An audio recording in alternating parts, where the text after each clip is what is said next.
They won't have the problems that that airlines that are being supplied by Boeing will have, and they'll look to put as much capacity in the marketplace to take advantage of the fact that the airlines that are flying Boeing product aren't able to get all of the flying done that they want to do. The truth too here is I think that the Boeing challenges will provide a little bit of firmness to the marketplace, but I still see I think a U.S. airline market that looks like it's got has plenty of capacity in it, and I still think fares are flattish to maybe going down for the year unless Boeing really curtails their deliveries for the year. Yeah, it's interesting because if I read this issue about Boeing and I read this cut in capacity, but my first thought is going to be that means higher prices for consumers. So what accounts for the difference there? Well, first of all, I think the U.S. market already had sufficient capacity last year, right? I think we're bouncing back from a pandemic. We saw a bunch of sort of revenge travel, earlier in this bounce back. And that was very leisure driven.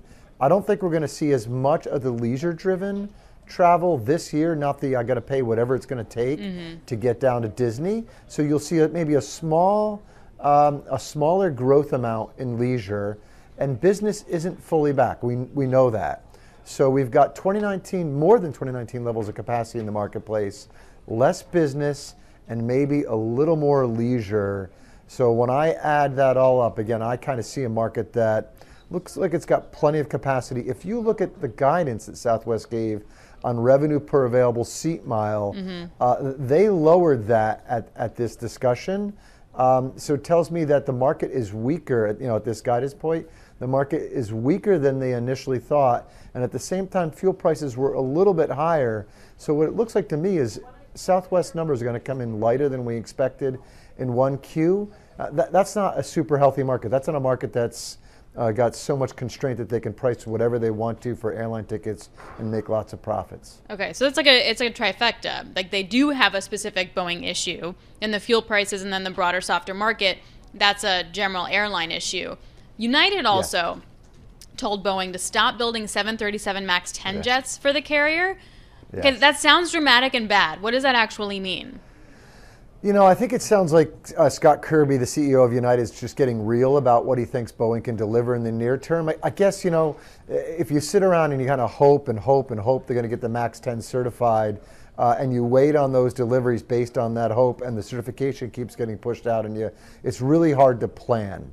So Scott Kirby said, hey, look, stop worrying about the Dash 10, just bring me Dash 9. He was saying, look, I just want airplanes. Bring me airplanes. I think the market's generally going to be strong for me. He's in the premium segment too, right? Which I think from the guidance we saw today from airlines, premium is holding up better. So he wants airplanes. He wants to go out and find some of those 321 larger scale from Airbus. Again, I think it's okay. I think Scott's being a realist. There's a lot of challenges right now at Boeing, and it feels to me like certification for the Dash 7 and the Dash 10, the Dash 10 being the biggest variant of the 737. There's just almost no way they're going to get pushed out longer than what we expect, given the problems in manufacturing at Boeing right now. And what is that? So is there any read across that we should start thinking about for Airbus? Well, I mean, here's the challenge of this industry, right? The read across is, look, Airbus ought to be able to go get a lot more orders for its Airbus A321. But the problem Scott has, and he's a really good customer and they're working hard to find him slots, is that they probably can't get him 321s for 4 or 5 years from now. Wow. So that doesn't fix his near-term problems. And customers that would be smaller than United have an even larger problem because Airbus isn't going to work as hard to try to get them into the delivery cadence. The industry is operating at sort of max capacity now.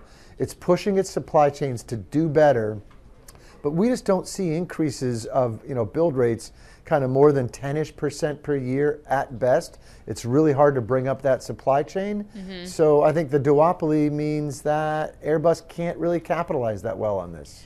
Just anecdotally, I flew to Houston for like a day last week, and I flew there on a new Boeing jet for United and back on an old one. And man, that was different. That was a very different experience. Did you bring a wrench with you?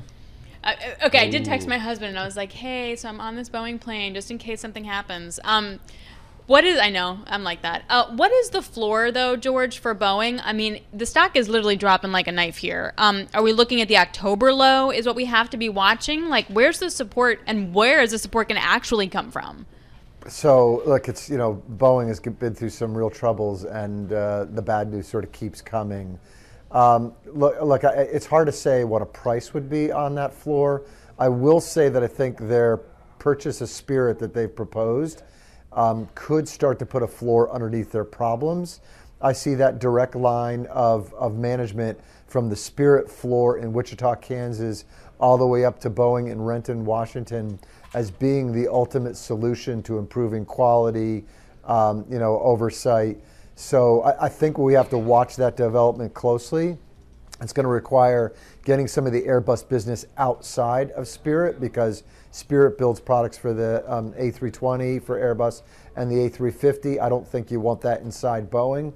So this is going to be a complicated procedure, a complicated purchase, but I think that's the beginning of Boeing really getting to stabilize their builds, improve quality, and that's going to make the FAA free up FAA time and open the FAA's mind up about certifying MAX 7 and 10. So I think that's the beginning of it.